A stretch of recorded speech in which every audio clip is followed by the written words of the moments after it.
Buen día, hermanos, sean bienvenidos. La Iglesia La Verdad que Permanece les da la bienvenida a todos. Queremos compartir con ustedes, con la gente que nos oye a través de Facebook, la fe en nuestro Señor Jesucristo. Tenemos un texto lema en 1 Timoteo 2, 5 y 6 que dice: porque hay un solo Dios y un solo mediador entre Dios y los hombres, Jesucristo hombre, el cual se dio a sí mismo en rescate por muchos, o más bien, de lo cual se dio testimonio a su debido tiempo. Queremos compartir la fe en Jesucristo y vamos a iniciar con nuestro culto el día de hoy. Vayan conmigo a la carta de los Romanos, capítulo 1, versículo 16 y 17. Dice así, hermanos: porque no me avergüenzo del Evangelio, porque es poder de Dios para salvación a todo aquel que cree, al judío primeramente y también al griego, porque en el Evangelio la justicia de Dios se revela por fe y para fe, como está escrito: mas el justo por la fe vivirá. Vamos a hacer una oración, hermanos, ahí en sus casas. Señor, nuestro Dios y Padre Celestial, te agradecemos en esta mañana, tarde que tú nos das. Gracias primeramente por la vida, por el sustento, por el abrigo, por el techo. Te agradecemos porque tú nos has dado vida juntamente con Cristo y nos has perdonado y nos has limpiado, Señor, de nuestros pecados por el sacrificio de tu Hijo. Te pedimos que tomes el control en esta hora del culto,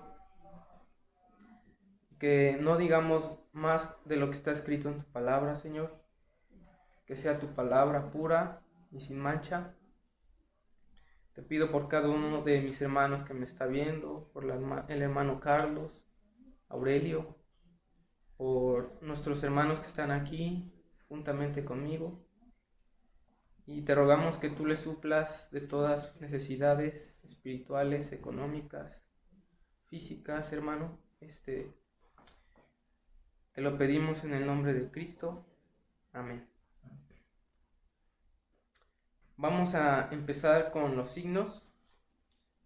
Va a pasar nuestra hermana Greta y también nuestro hermano Rafa va a tocar. Adelante, hermano.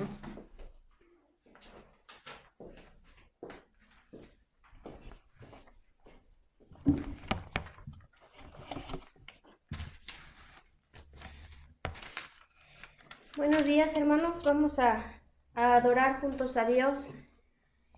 La adoración principalmente es para reconocer el ser de Dios, cuál es su voluntad y qué quiere Dios que nosotros hagamos. Y vamos a entonar en esta mañana el himno 394, se llama Hay Momentos. Y la palabra de Dios en el Salmo 145, versículo 1 dice lo siguiente: te exaltaré, mi Dios, mi Rey, por siempre y siempre bendeciré tu nombre. Todos los días te bendeciré, por siempre y siempre alabaré tu nombre. Grande es el Señor y digno de suprema alabanza. Su grandeza es inescrutable.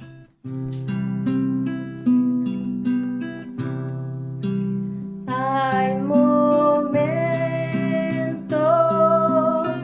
que las palabras no alcanzan para decirte lo que siento. Bendito Salvador. Hay momentos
Vamos a entonar, espero que lo estén haciendo en su casa.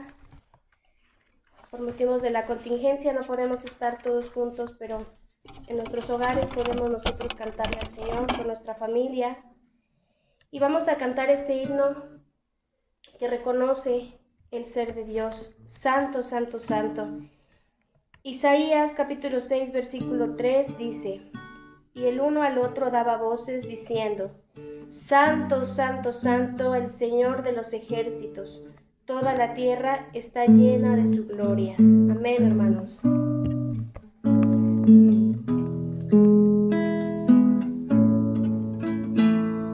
Santo, santo, santo, Señor omnipotente, siempre el labio mío flores te dará. Santo, santo, santo, te adoro reverente, Dios en tres personas, bendita Trinidad.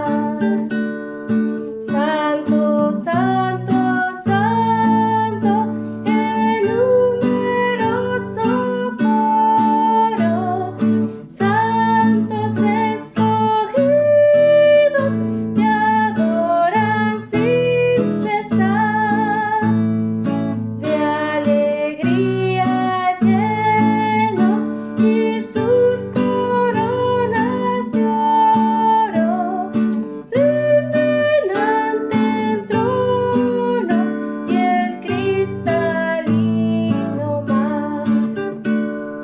Santo, santo, santo, la inmensa muchedumbre de ángeles que cumplen tu santa voluntad,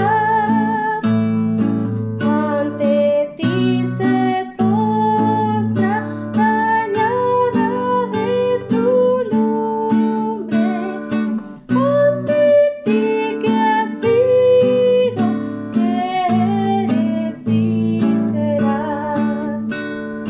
Santo, santo, santo, por más que estés velado, imposible sea tu gloria contemplar.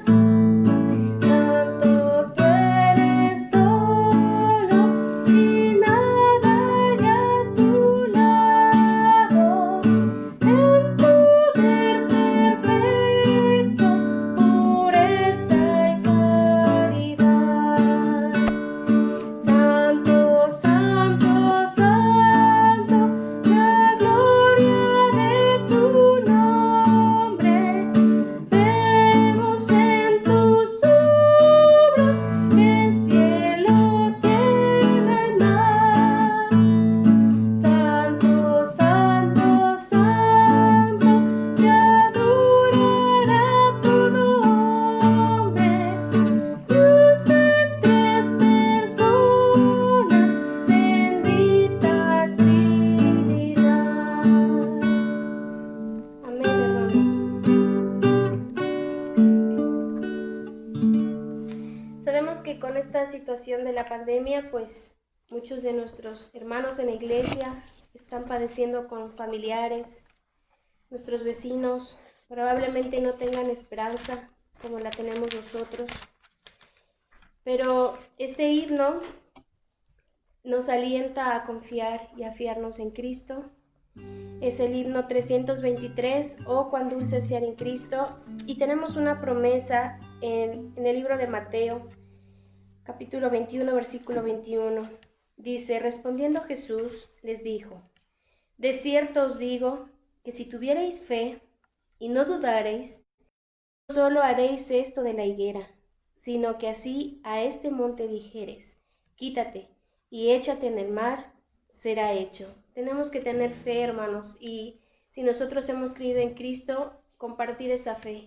Y es importante fiarnos de Él, no tener temor, aunque estemos pasando por aflicción, el Señor siempre espera fiel en nosotros. Vamos a cantar este himno, hermanos. Por favor, acompáñenos.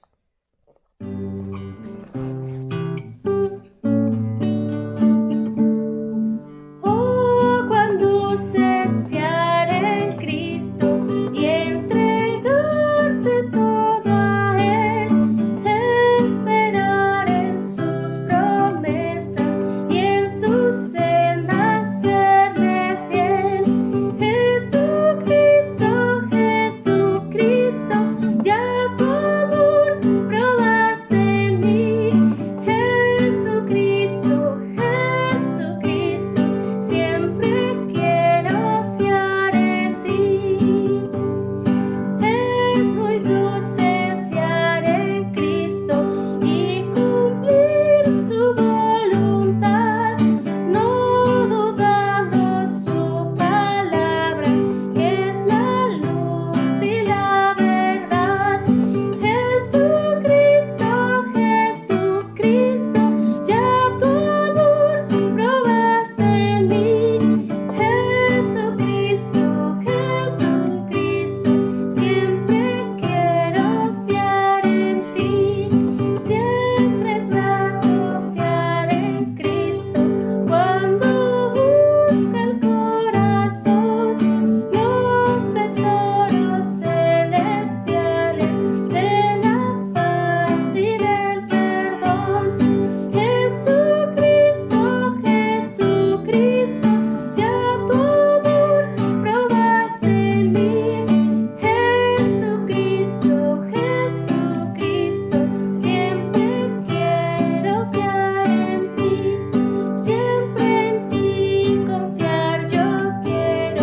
Mi Jesús Salvador, en la vida y en la muerte, protección me dé tu amor.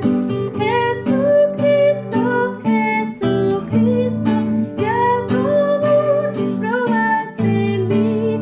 Jesucristo, Jesucristo, siempre quiero fiar en ti. Amén, hermanos. Por último, vamos a entonar el himno 638. Y en Mateo, capítulo 5, versículo 15 y 16 dice: Si se enciende una luz y se pone debajo de un almud, sino sobre el candelero, y alumbra a todos los que están en casa. Así alumbre vuestra luz delante de los hombres, para que vean vuestras buenas obras y glorifiquen a nuestro Padre que está en los cielos. Y también Jesucristo dijo en Juan 8:12: Yo soy la luz del mundo, el que me sigue no andará en tinieblas, sino que tendrá la luz de la vida. Nosotros somos la luz de este mundo, hermanos, y Cristo quiere que nosotros demos siempre testimonio, no solo de palabra, sino en nuestro estilo de vida. Así que vamos a entonar juntos este himno. Quiere Jesús que yo brille.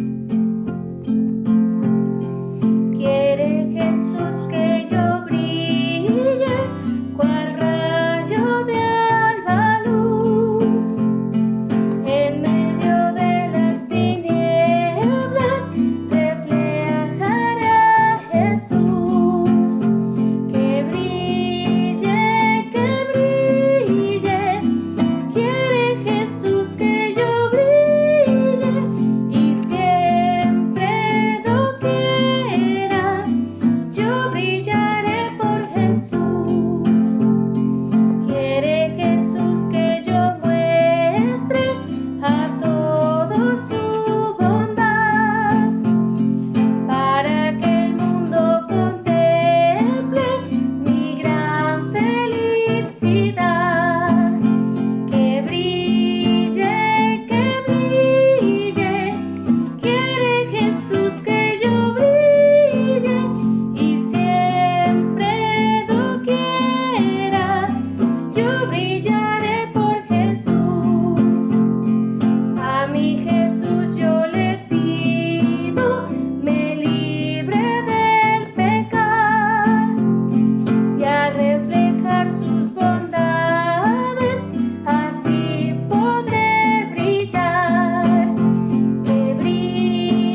esta tarde, prestando atención a la palabra que nos va a ser enseñada hoy.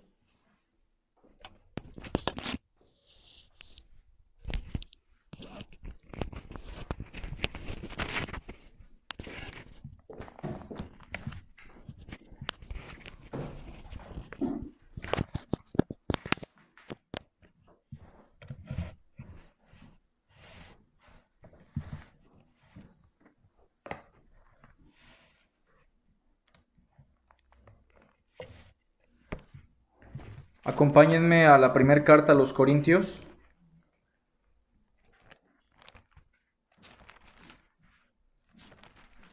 Capítulo 1.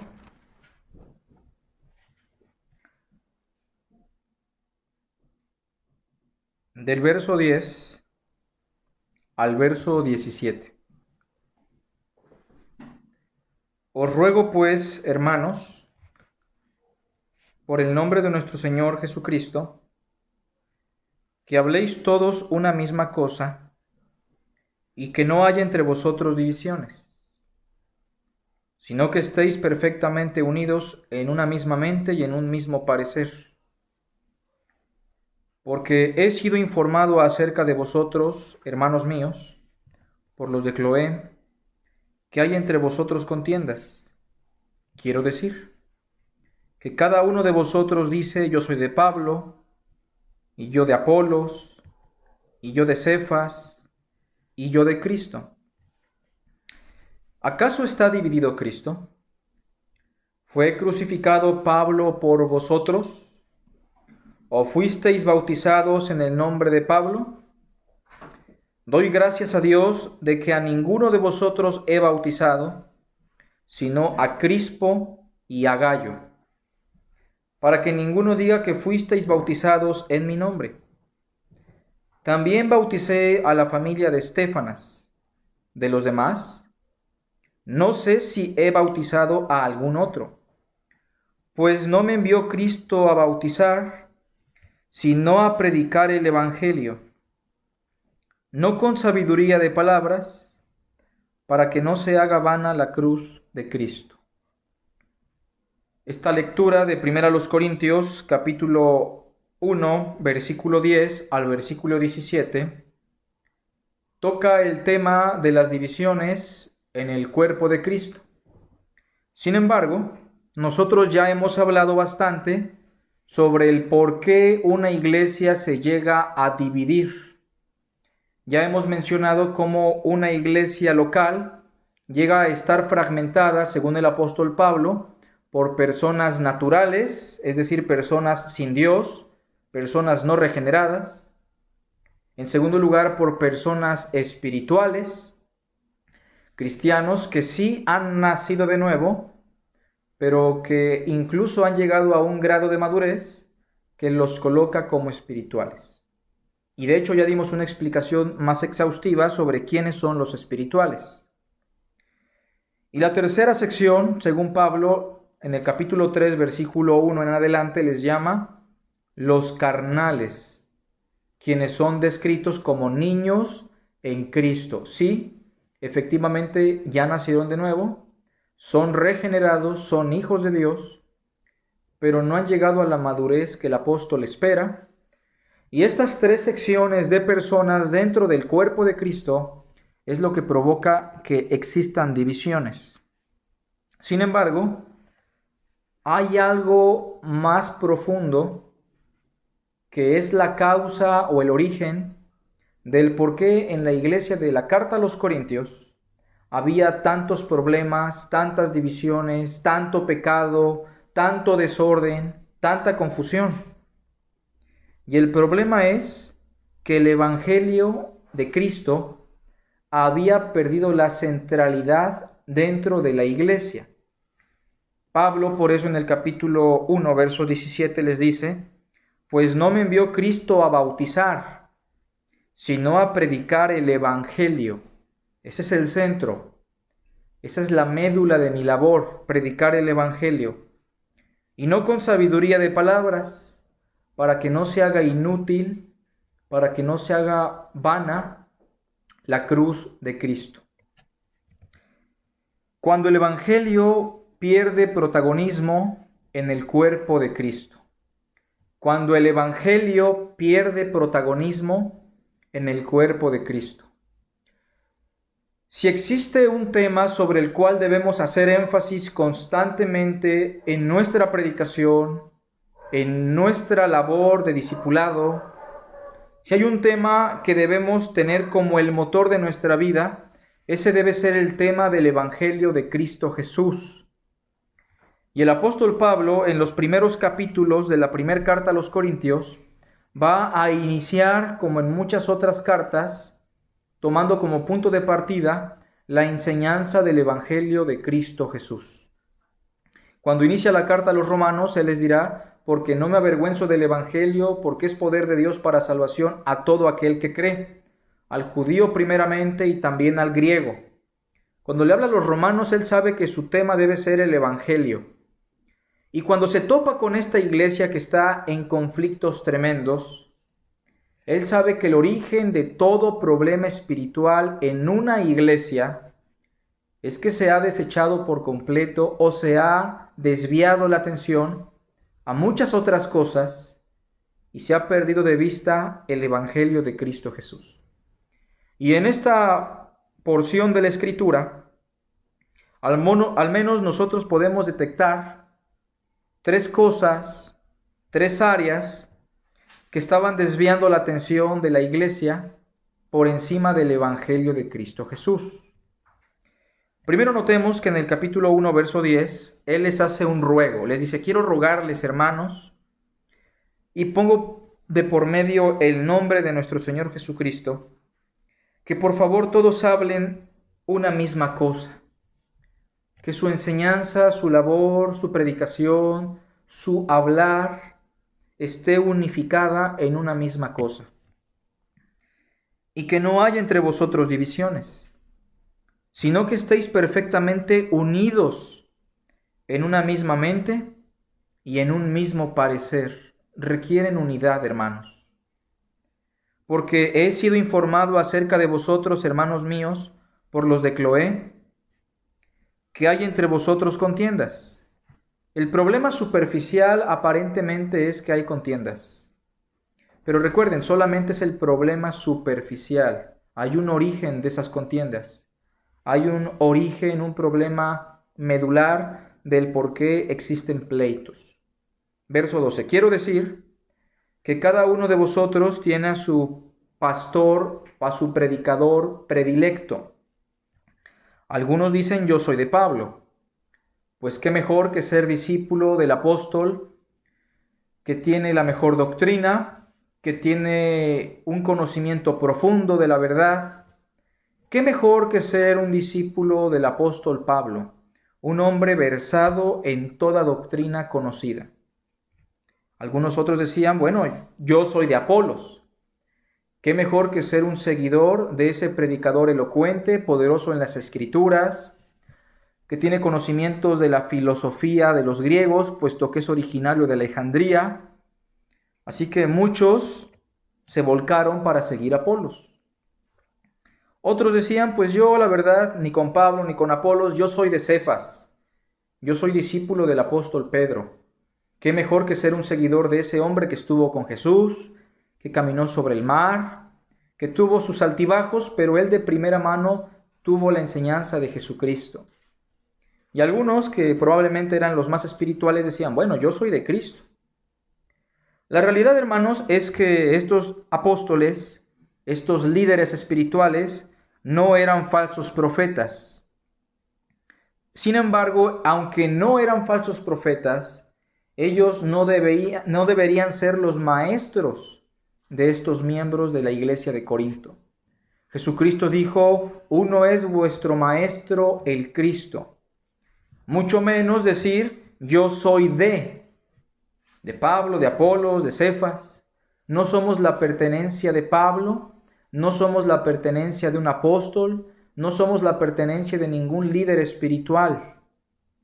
Esto significa que no solamente los estaban viendo como sus líderes, sino que los estaban viendo como sus dueños, los estaban viendo como sus señores o como sus amos.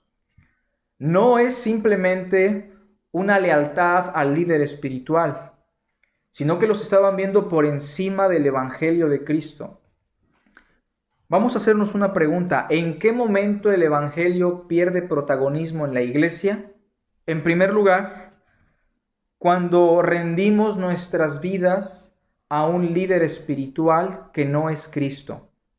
Cuando rendimos nuestras vidas a un líder espiritual que no es Cristo. El apóstol Pablo, hermanos, con todo y ser un apóstol de Dios, tenía sus imperfecciones, tenía sus fallas. Él describe que tenía un aguijón en su carne. Era un hombre débil, un hombre imperfecto, un hombre con pasiones semejantes a las nuestras. Apolos, con todo y su elocuencia, era un hombre que no tenía el mensaje completo y tuvo que ser instruido por Priscila y Aquila.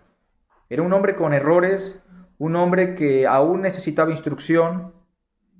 Pedro, con todo y que estuvo con Cristo Jesús, fue un hombre emocional, un hombre que incluso después de la resurrección es reprendido por Pablo por su hipocresía, por su falta de integridad. Y eso nos debe hacer pensar, hermanos, que ningún líder espiritual, por muy importante que sea, por muy elocuente que parezca, o por muy conocedor de la palabra, él nunca va a ser digno de nuestra lealtad al 100%, puesto que el único que merece nuestra lealtad al 100%, nuestra adoración y rendir nuestra vida es a Cristo Jesús. Aquí lo que estamos viendo en primer lugar es un acto de idolatría tremendo en contra de un predicador. Y a la fecha debo mencionar que hay personas que ven a ciertos predicadores con ojos de idolatría. Empiezan a adorar su elocuencia, su conocimiento, su obra, su labor. Y esto es altamente satánico y va en contra de la verdad. Y déjeme decirle que este tipo de acciones desvían por completo nuestra atención del Evangelio de Cristo y la iglesia se empieza a afectar, puesto que el protagonista ya no es Cristo Jesús. El protagonista ya no es el Evangelio de nuestro Señor, sino el pastor, el predicador, el apóstol, el sacerdote, el líder. Es por eso que debemos hacer énfasis que es un pecado poner nuestros ojos en un ser humano, por muy importante que sea. Pablo dice en el verso 13, ¿acaso está dividido Cristo? En otras palabras, ¿por qué la iglesia debe estar dividida si la iglesia es el cuerpo de Cristo? Le pertenece a Cristo. Pablo dice, ¿fue crucificado Pablo por ustedes? ¿Cómo ustedes me van a pertenecer? ¿Acaso yo pagué por sus pecados? ¿O fueron bautizados en mi prestigio? ¿Fueron bautizados confesando mi nombre, Pablo? ¿Fueron bautizados en mi nombre? La realidad es que no. Ningún ser humano tiene la potestad sobre el pueblo de Dios, excepto Jesucristo hombre. Entonces el apóstol Pablo, aparte de condenar esta acción y decirles que no está bien, él va a redefinir quiénes son los apóstoles, él va a definirnos quiénes son los líderes espirituales bajo la perspectiva de Dios, y esto nos debe ayudar a nosotros para poner los pies en el suelo y saber quiénes son los siervos de Dios. Por una parte, no hay que menospreciarlos, hay que valorar su labor, el obrero es digno de su salario, son dignos de doble honor, incluso si enseñan y predican hay que verlos con mayor honor, pero hay ciertos límites. Entonces Pablo, en el capítulo 3, les va a explicar a los corintios qué es Pablo, qué es Apolos. Capítulo 3, versículo 5. Pregunta, ¿qué es Pablo y qué es Apolos? Son seres humanos, hermanos. Seres humanos pecadores, redimidos por la gracia de Dios, imperfectos, dependientes de Dios y codependientes de la iglesia. Son seres humanos con debilidades, decadencias, con frustraciones igual a las suyas. Son seres humanos, nada más. Son barro, el cual Dios inspiró y levantó para que tuviera su imagen y semejanza. Pero Pablo nos dice algo más. ¿Qué es Pablo? ¿Qué es Apolos? servidores. La palabra griega es doulos, esclavos.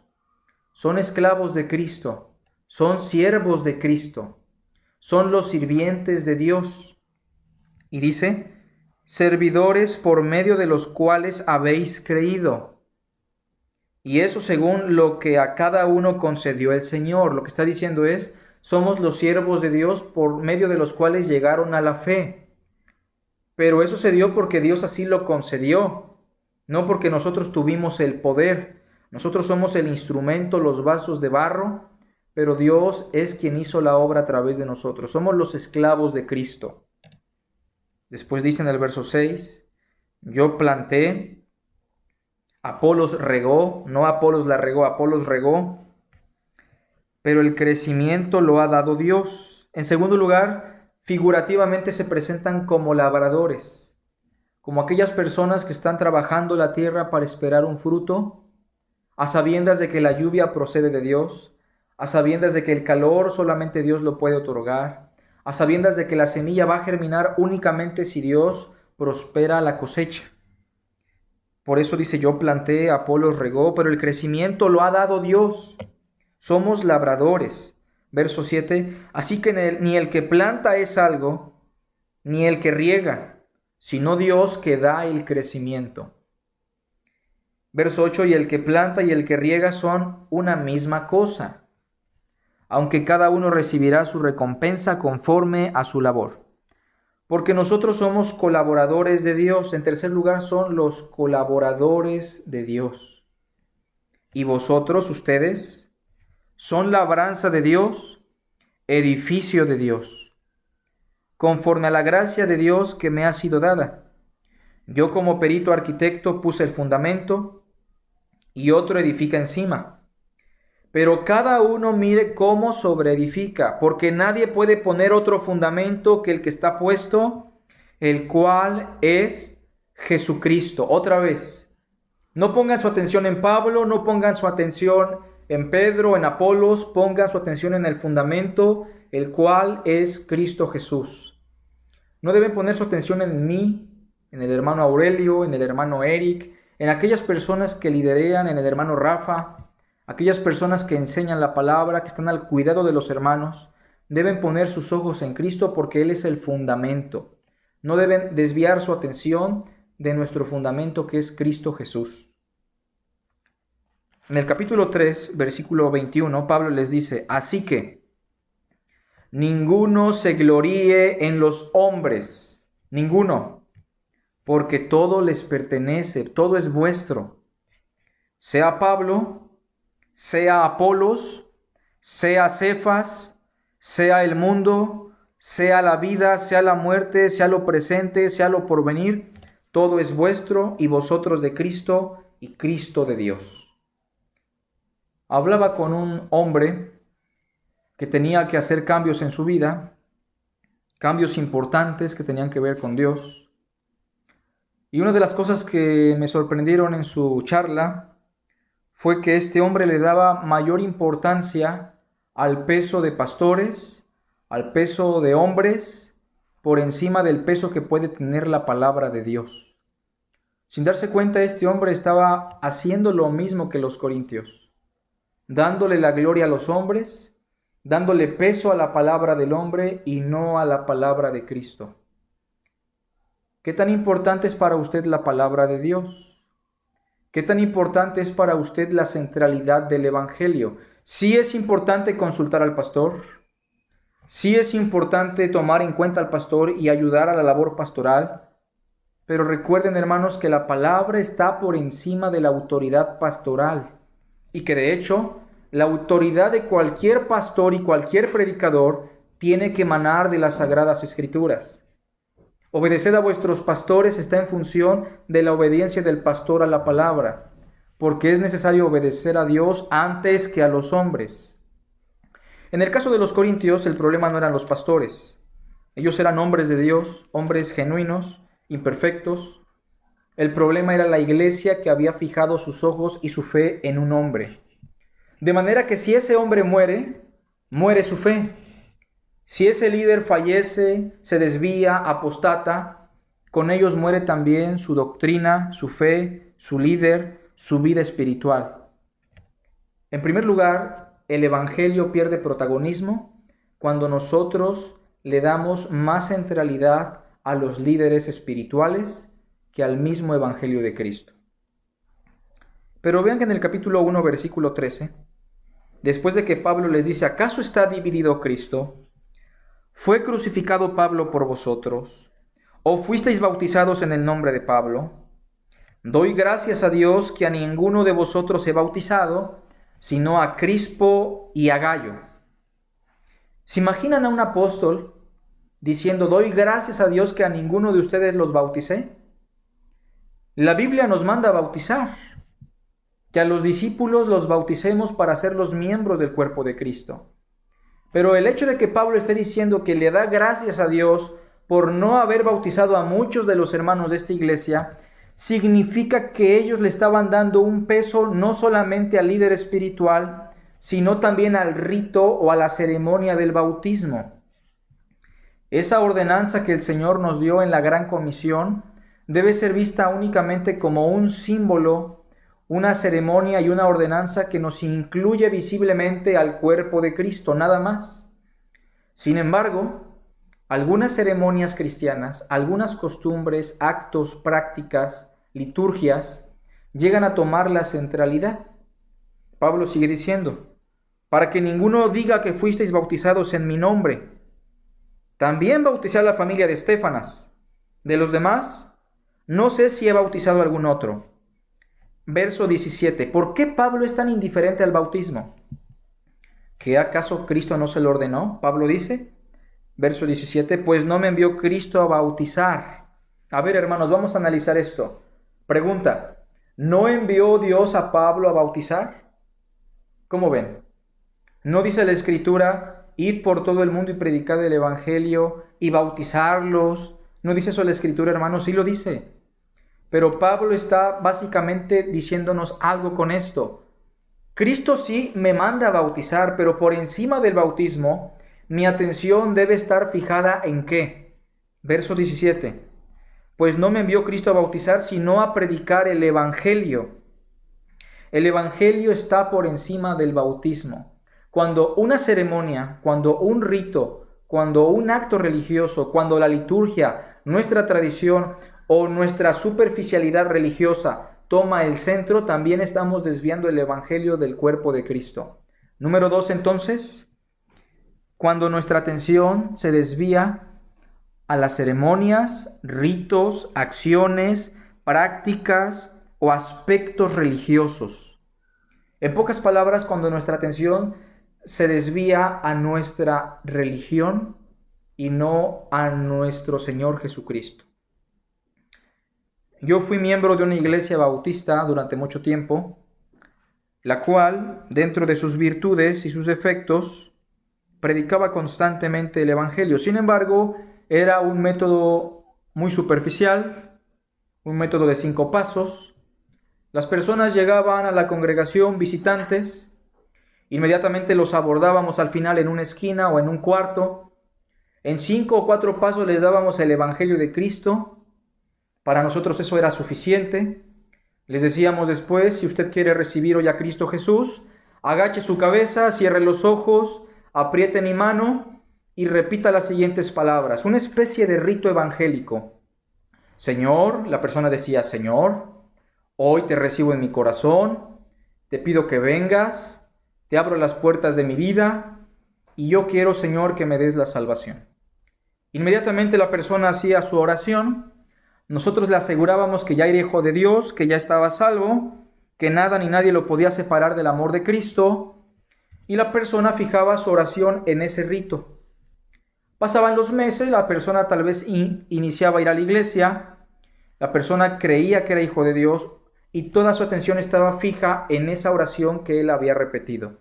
En su gran mayoría, no en todos, pero en su gran mayoría, cuando a estas personas se les preguntaba por qué estaban seguros de su salvación, ellos respondían porque yo repetí la oración para recibir a Cristo Jesús. Ellos no eran culpables, pero sí estaban desviando su atención del mensaje de Cristo por un rito evangélico creado en los Estados Unidos de América.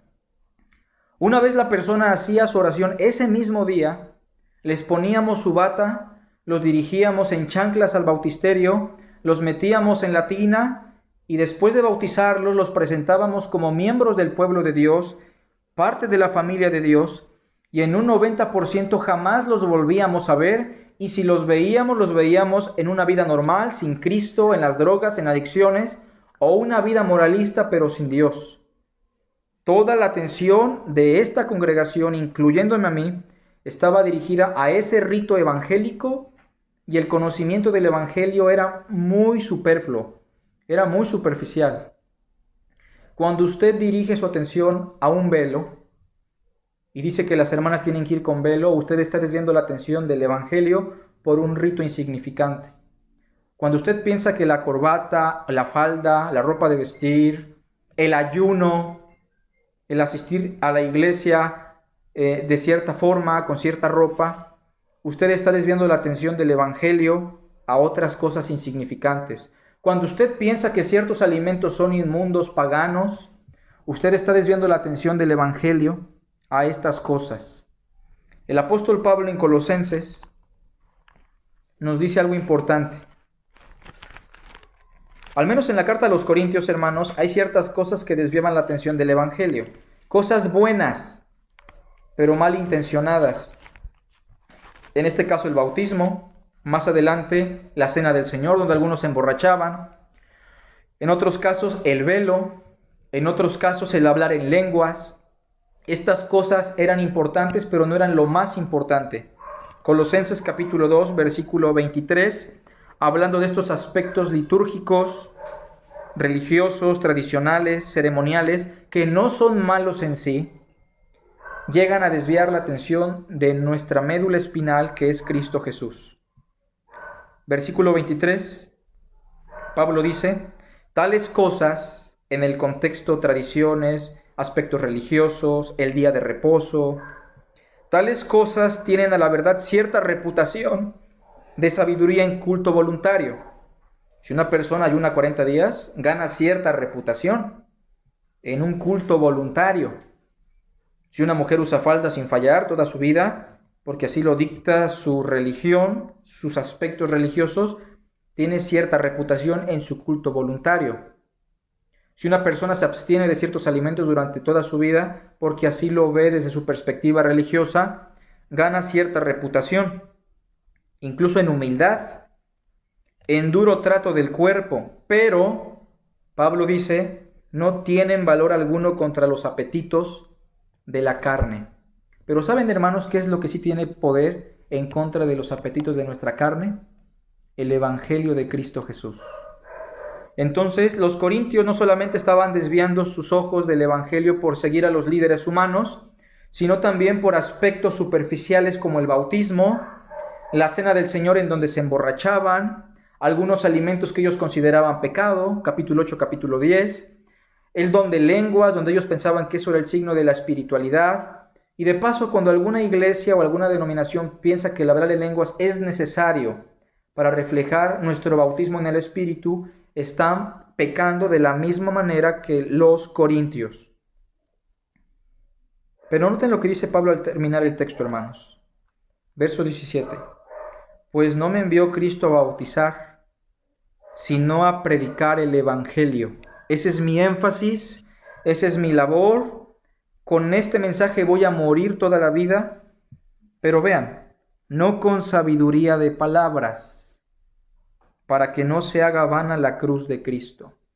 Cuando habla de sabiduría de palabras, en otro contexto lo que quiere decir es no con razonamientos humanos.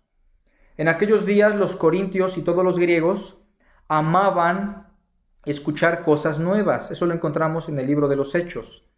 Pero aparte amaban los discursos retocados, adornados, llenos de sabiduría humana. El cristianismo fue infectado entonces en esta iglesia, sobre todo, con la sabiduría de los griegos. Y esto logró que el apóstol Pablo se sintiera preocupado, porque entonces el Evangelio de Cristo estaba siendo diluido con pensamientos y razonamientos humanos. Vean que en el capítulo 1, versículo 19, el asunto de la sabiduría y de los razonamientos humanos llega a tomar relieve en el tema, porque Pablo dice, pues está escrito, destruiré la sabiduría de los sabios y desecharé el entendimiento de los entendidos. ¿Dónde está el sabio? ¿Dónde está el escriba? ¿Dónde está el disputador de este siglo? ¿No ha enloquecido Dios la sabiduría del mundo?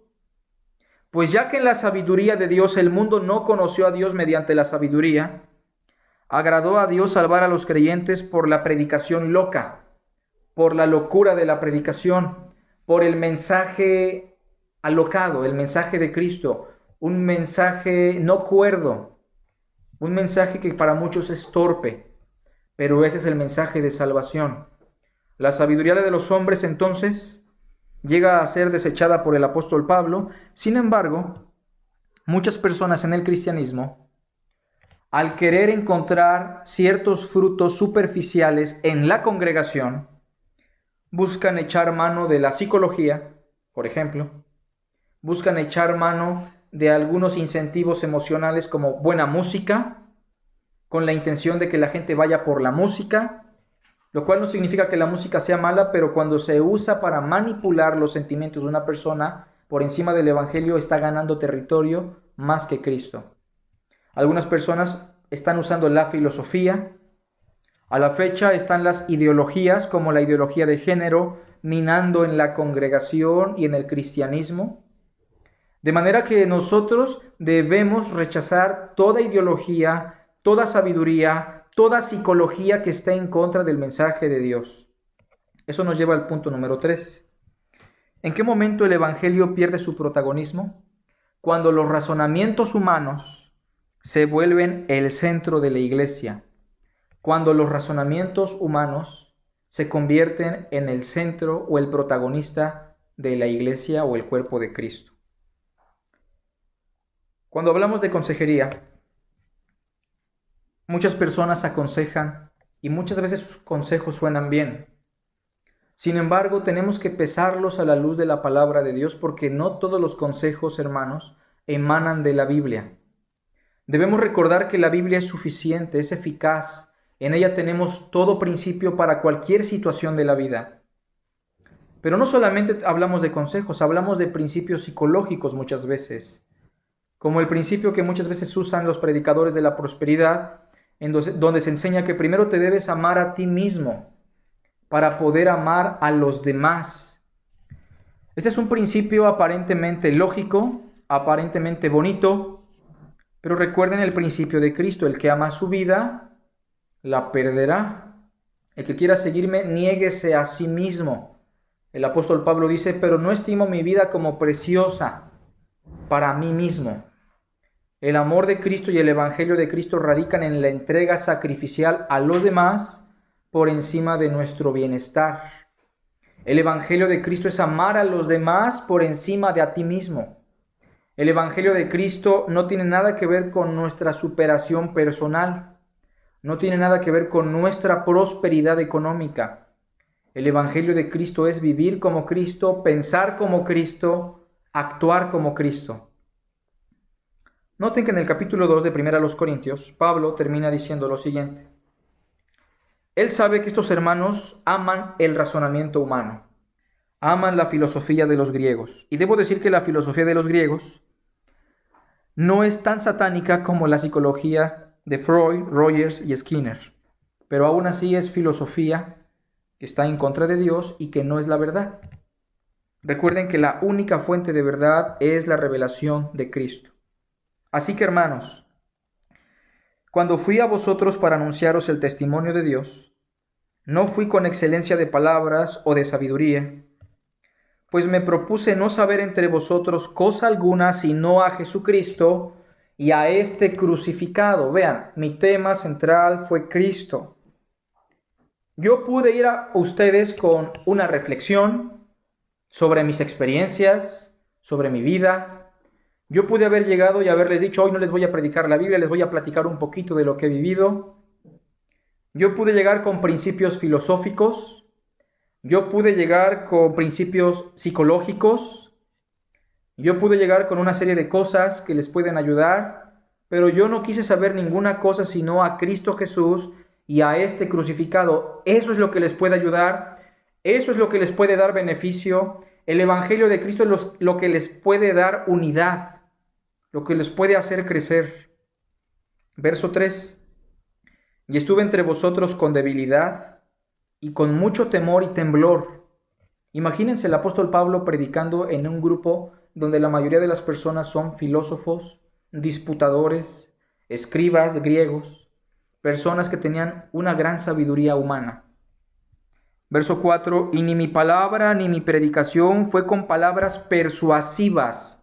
Eso es importante, de humana sabiduría, porque los predicadores hoy día quieren ser persuasivos, quieren convencer a la gente moviendo sus emociones a través de gritos, a través de bajar la voz, a través de historias que no son bíblicas, pero que pueden conmover el corazón de su audiencia. Eso es persuadir a las personas con sabiduría humana. Tenemos en la Biblia muchas historias, muchas analogías para echar mano de ellas. Nuestra labor no es aludir los sentimientos de las personas, sino su mente. Aludir su mente para que comprendan la verdad, para que Dios abra su entendimiento. La exposición de tu palabra alumbra, hace entender a los simples. Pablo dice, no fue con palabras persuasivas. No quise ser interesante en la charla. El apóstol Pablo, hermanos, personalmente en la segunda carta a los Corintios, es mencionado como un predicador aburrido, pobre y menospreciable. Sin embargo, su mensaje es el mensaje más valioso, el mensaje de Cristo Jesús. Y dice que no fue con palabras persuasivas de humana sabiduría, sino con demostración del Espíritu y de poder. ¿Cuál es el poder del que habla Pablo? ¿Esto significa que Pablo llegó predicando y haciendo milagros? No dudamos que el apóstol Pablo fue usado por Dios como apóstol para hacer algunos milagros. Sin embargo, en el contexto de la primera carta a los Corintios, el poder de Dios está en el capítulo 1, verso 18. ¿Qué es el poder de Dios?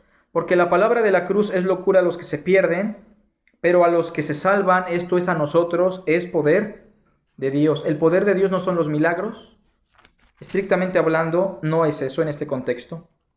El poder de Dios es el mensaje de Cristo. Ven el capítulo 1, verso 24. Mas para los llamados, así judíos como griegos, Cristo poder de Dios, Cristo sabiduría de Dios. Cristo es el poder de Dios y la sabiduría encarnada. De paso, debemos mencionar que la palabra poder es la palabra griega dinamis, de donde surge la palabra dinamita. El evangelio de Cristo es la explosión de Dios para salvación a todo aquel que cree. Y la razón, verso 5, he predicado el evangelio únicamente entre ustedes, corintios, para que vuestra fe no esté fundada en la sabiduría de los hombres, sino en el poder de Dios. ¿En dónde está colocada su fe? ¿En la sabiduría de los hombres? ¿En los ritos, ceremonias, actos religiosos? ¿En un líder espiritual que incluso tal vez puede ser un hombre de Dios, pero que no es Dios? ¿En dónde está fundamentada su fe? Hoy hemos hablado del protagonismo que el Evangelio debe tener en la iglesia. Iglesia, ¿qué importancia tiene el Evangelio en su vida? ¿Qué tan importante es la suficiencia de la palabra de Cristo? Hagamos una oración. Te damos gracias, Señor, por tu palabra, porque es viva, poderosa, es suficiente y perfecta. Bendícela, Señor, y permite que sea de bendición a tus hijos, a tu pueblo, y que tu palabra no vuelva vacía. Te lo rogamos en el nombre de Jesús. Amén. Seguimos con lo que resta de nuestro servicio, hermanos.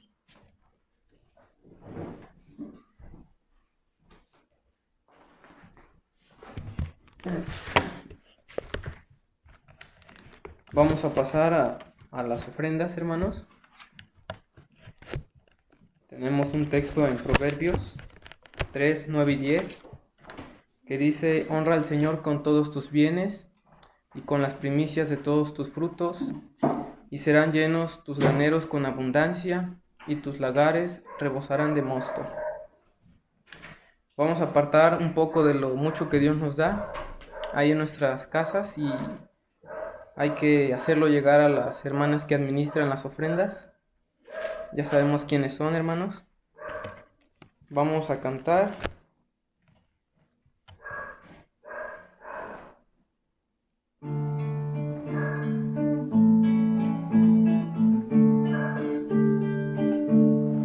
Dale tu ofrenda al Señor, dásela de corazón, que cuando al cielo reclame, le respondas con amor, que no te quede el dolor.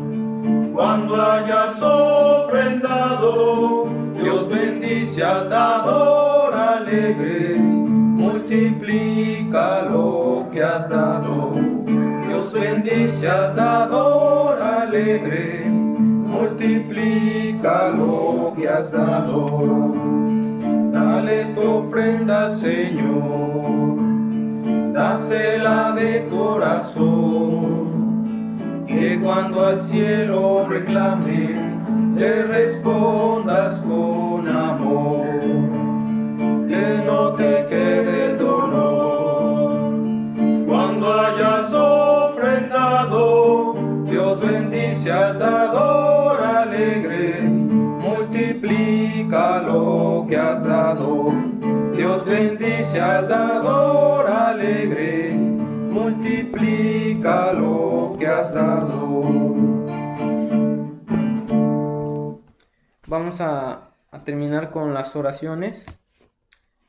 Vamos a orar por las ofrendas y tenemos una lista de peticiones que se las voy a decir, hermanos, y vamos a hacer una oración en general después. Vamos a orar entonces por la familia García Abarca. Vamos a orar también por nuestra hermana Lulú y su familia. Por los que no saben, hermanos, pues tuvo por ahí un percance. Y pues si podemos ir a visitarla, algunos ya saben dónde vive. Vamos a orar también por el papá de Lupita, para que llegue a la fe en nuestro Señor. Vamos a orar por sus hermanos y sus hijos también. Vamos a orar por nuestra hermana Marichuy, por nuestro hermano Rafa, por nuestra hermana Cele, por un tío de nuestra hermana Greta que se llama Manuel. Sabemos que está malito por el COVID, por su salvación y su familia, por la tía de nuestro hermano Carlitos, que también está mal, se llama Leti. Pedimos por su salvación y por su familia, por el papá de nuestra hermana Rebeca, porque está enfermo, hermanos, para que pues, Dios haga su voluntad en él. Vamos a orar por todos los miembros de la iglesia, por el proyecto de los niños que se está llevando a cabo y por las personas que se están evangelizando. Los viernes estamos saliendo, hermanos. Yo, Aurelio y nuestro hermano Carlitos. Vamos a orar por esas personas, porque sabemos que no es del que corre ni del que quiere, sino del que Dios tiene misericordia. Vamos a orar por las ofrendas también. Vamos a empezar, hermanos. Señor, te agradecemos por esta tarde que tú nos diste para adorar, para alabar tu nombre, Señor.